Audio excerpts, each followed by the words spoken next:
sumigaw yung asawa ko na lumabas daw kaming mag-aapo doon sa loob ng bahay. Tapos nung paglabas na namin, sumigaw na po yung anak ko na natrap daw sila sa bahay nila. Parang may narinig na kaming yung parang kaluskos ng papel na whoosh. Tapos hindi na namin na malayan. Landslide na pala yun. Puros malalaking bato yung nakadagan sa kanya.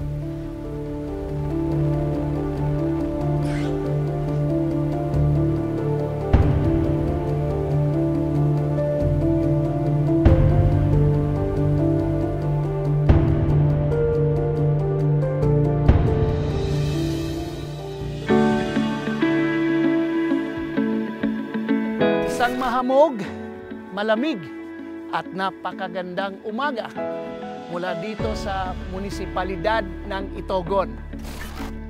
Sa kabila ng kagandahan na mabundok ng rehiyon ng Cordillera na kung saan matatagpuan ang Benguet, ito ay itinuturing na pinakalantad sa panganib ng landslides. Sa likod ng kinakatayuan ko, yan ang bundok ng Barangay Ukab na kung saan naging landslide site na bumaon sa mga buhay at pangarap ng 66 na katao noong 2018. Sa episode na ito ng Alerto, alamin natin bakit ba nangyayari ang landslides? Ano ang mga aral na pwede nating matutunan sa mga nakaraang trahedya? Paano natin paghahandaan at haharapin ang peligro ng pagguho ng lupa? Simulan na nating matuto dahil ang komunidad na ligtas ay alerto!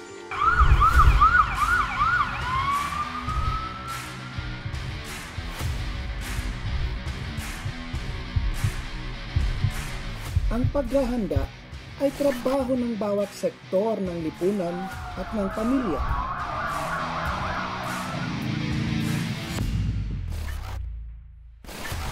Alamin kung ano ang gagawin sa panahon ng emergencies, sakuna o kalamidad.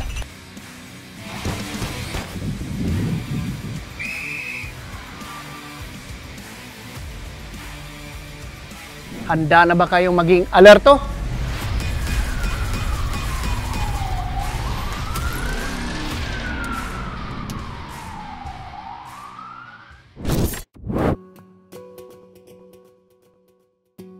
Ang landslide ay ang pababang paggalaw ng lupa dahil sa gravity. Pero kapag nag-introduce tayo ng ibang factors such as ulan, such as additional weights dun sa slope natin, or even earthquake, so ito possibly yung nagdudulot sa atin ng landslide. So kaya natin nakaklasify yung landslides into two, So it can be rainfall-induced or earthquake-induced. Common din yung landslide kapag meron tayong activities na nangyayari sa area, tulad ng mga construction, excavation, yung iba mining, kalbo na rin yung ating mga slopes. Most likely makaka-observe din talaga tayo ng mga shallow landslides since wala nang nag-hold ng water. So any activity, usually human activity na ginagawa sa slope, it induced landslides. So yung mga shallow landslides, usually ang nagiging cause nito yung mga malalakas na pag-ulan. So event-based siya usually kapag may mga typhoons, intense rainfall. Tapos nag-occur to usually sa mga slopes na matatarik. So matarik na siya, tapos binasa mo pa, magla-landslide na agad yun. Malaki ang role ng Dynaslope pagdating sa early warning system for landslides. Kasi ang Dynaslope, ito ay isang proyekto ng DOST PVOX na kung saan nag-i-install ito ng monitoring sensors, landslide sensors sa 52 landslide-prone areas all over the Philippines. Kapag minonitor natin itong mga slope na to, kapag gumalaw siya, makakapagbigay tayo ng early warning information sa communities at risk. So with that, marami tayong buhay na masisave. Yung unang step talaga ay yung kaalaman. Once we know, we can do something about it. So once alam na natin na may landslide dyan, maraming pwedeng way para maiwasan ito.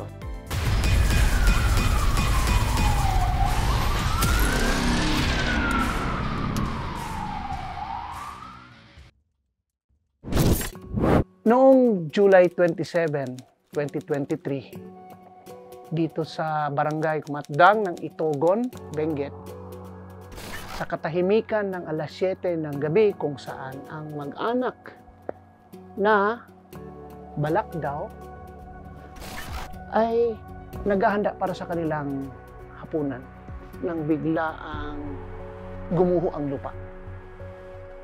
At tumama dito sa bahay nila, ito ay second floor. So dito natin makikita na ang landslide na yan nangyari dahil may tag-ulan, mayroong human incursion, may aktibidades na sa paggawa ng kalsada sa ibabaw. At naghihintay na lang ng pwedeng pagyanig at yung ng tubig, no, na mapupuno yung lupa. Marami pong klaseng landslide at may iba ito ang klaseng pag-rescue sa landslide. So ito ay close type na kung saan ang mga rescuers ay pupunta sa isang enclosed area upang kukuha ng mga casualties.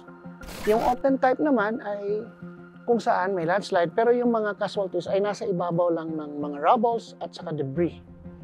Yung complex ay pwedeng nasa ilalim at nag-move ulit ang lupa, napunta sa ibabaw or baliktad na nasa ibabaw at sila ay natopple ng mga materyales na kasama sa pagguho. So mahirap ang isang rescue operation sa landslide, lalo na nangyari dito sa Itogon kasi unstable yung slope. Kasi ang landslide ay tinitingnan natin ano ang uri ng soil at pati yung angle ng slope. So the more steep siya, the more merong babagsak at babagsak. At saka yung mga trigger niya, kung kadahilanan sa ulan at sige ulan, so naglo-load ng tubig ang lupa at babagsak at babagsak. Kung lindol naman, pwedeng mga aftershocks, no? Series of aftershocks. Yung weekend na parte ng slope, babagsak siya. So, sa rescue operation, binabantayan natin. At makikita natin ano ang ating handling of casualty, yung tinatawag na load and go. Kasi sa sitwasyon na nangyari noong July, kailangan may alis ka agad. Kasi nangyari nga, mismo yung casualty, no, yung pumanaw na ama ng tahanan, siya pa nag-warning sa rescuers. Bilisan ninyo. Totoo nga ang nangyari, binilisan ng pag-extract sa kanya at gumuho ng panibagong mga packets of landslide.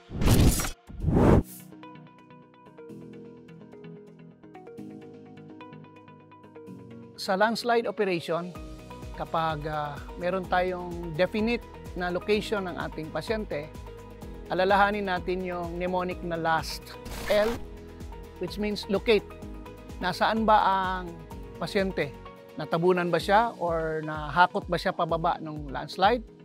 Then, i-access natin yung location ng pasyente. Pwedeng galing sa itaas pababa, galing sa gilid, kaliwa man o kanan, i-access natin galing sa ibaba or diagonal access. Or yung iba, kapag medyo high-tech, merong helicopter, tinatawag na helo access. No? Then, pag nakita mo yung pasyente on-site, in-stabilize natin yan. Pag sinabing stabilize, meron tayong mga ginagawa na mga ano ang gawin dapat doon. Ang letter T naman ng last ay transport. Transport natin siya kaagad. Lalo na sa landslide kasi unstable ang ating terrain na pwedeng magkaroon pa ng another landslide.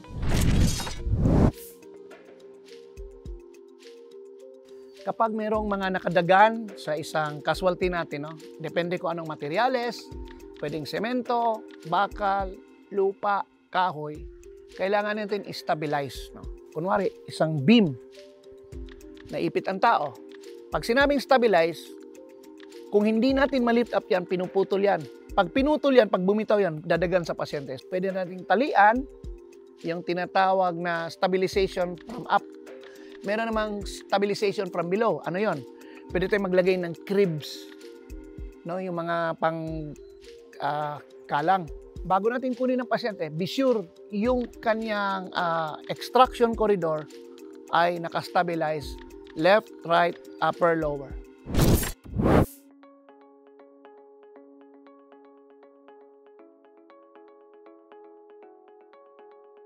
Isa sa pinakamahirap na search and rescue operation ay ang landslide rescue operations kasi una, unstable yung lugar o yung lupa na gumuho, na kung saan doon tayo gagawa ng rigging. No? So ang landslide operation ay unique at hindi siya pare-pareho.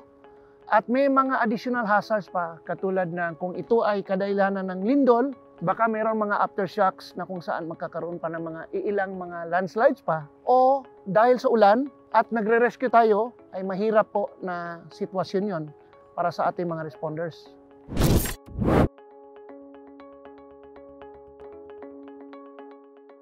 In hauling the patient, ang hinahaul natin actually tatlo. Ihaul ang pasyente, siyempre, ihaul ang rescuer, ihaul ang logistics, yung mga equipment. So sa pasyente, pag nag-haul tayo lahat, pwedeng galing sa itaas, pababa tayo. Kunin ang pasyente, akyat sa itaas, tapos kung wala nang kukuha, i-retrieve ang personnel sa ka-equipage. Meron ding hauling, pababa.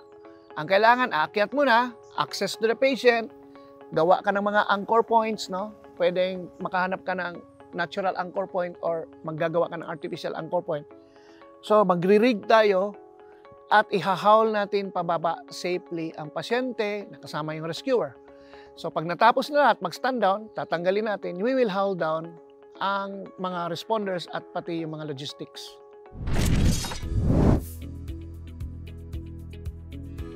Sa pagsasagawa ng rescue operation sa isang landslide, ibabahagi naman ngayon ni Doc Ted ang mnemonics para mas madaling matandaan ang mga mahalagang puntos ng dapat gawin.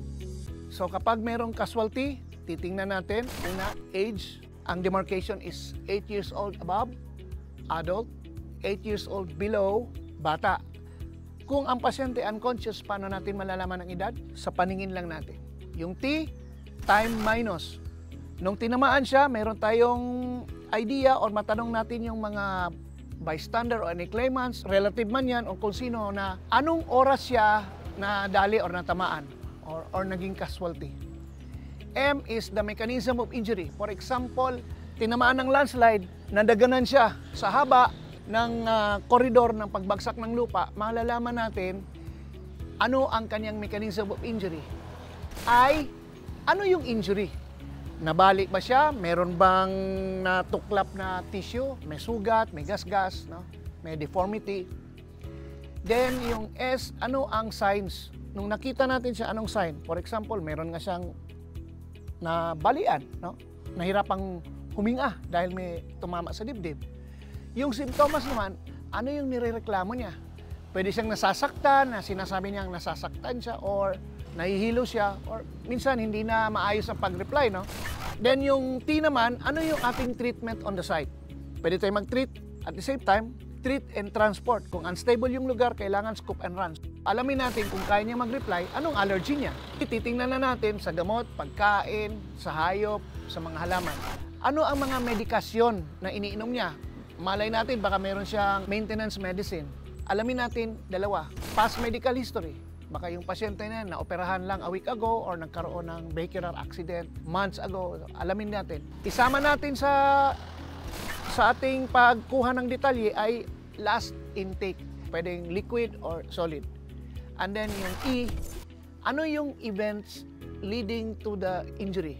So paulit-ulit siya, pero ito, ano yung nangyari? For example, okay naman sana siya, except na bumalik siya kasi may kukunin sa bahay. So yun yung event. Para makuha natin yung storyline, bakit na sama sa landslide siya. Sa pagbabalik ng alerto, alamin natin ang mga aral na pwede nating matutunan mula sa mga nakaraang trahedya ng landslides. Paano natin paghahandaan at haharapin ang peligro ng pagguho ng lupa?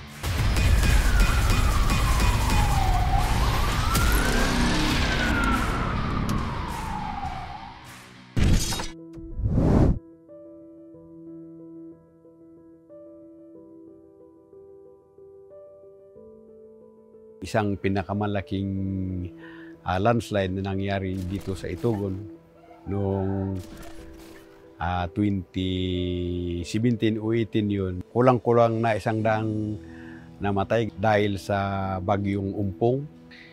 Sa barangay Ukab lang, mga 65 to 66 na tao yung natabunan sa isang malaking landslide dyan sa 070 area.